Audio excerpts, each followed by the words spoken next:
Oui, oui, bien sûr. Quand on prend une lourde défaite comme ça contre une équipe chez elle et qu'on la reçoit, évidemment que ça rentre en ligne de compte, oui. On va tout faire pour effacer l'affront.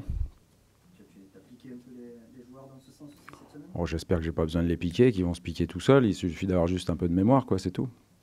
Bah, je m'étais surtout critiqué moi-même, je pense, après Monaco, puisque j'avais assumé la défaite et les choix. Voilà, après c'est vrai que si on avait pu battre le PSG, ça aurait été mieux. Ça aurait évité les questions du style quand est-ce que vous battrez les gros. À une minute près, on aurait pu s'éviter ces questions-là. Ça n'a pas été le cas, mais encore une fois, on a démontré contre le Paris Saint-Germain qu'on était capable de battre n'importe qui cette saison. Maintenant, il faudra de nouveau le mettre sur le terrain dimanche contre l'AS Monaco.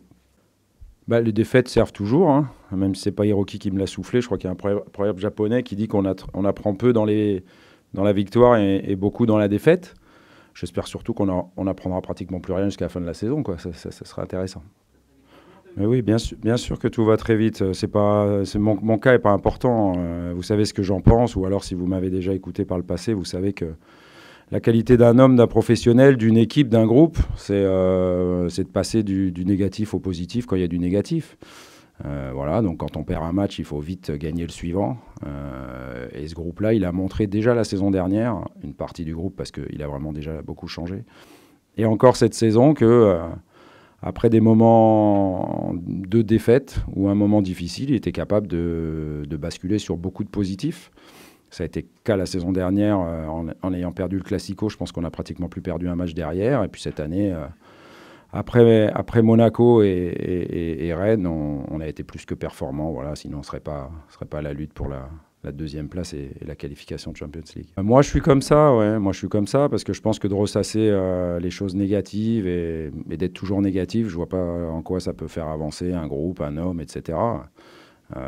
D'ailleurs, ça va être bien triste, celui qui est négatif tout le temps, tout le temps, tout le temps. Lui, je le plains, donc il faut... Voilà, on fait un métier fantastique, on sait que...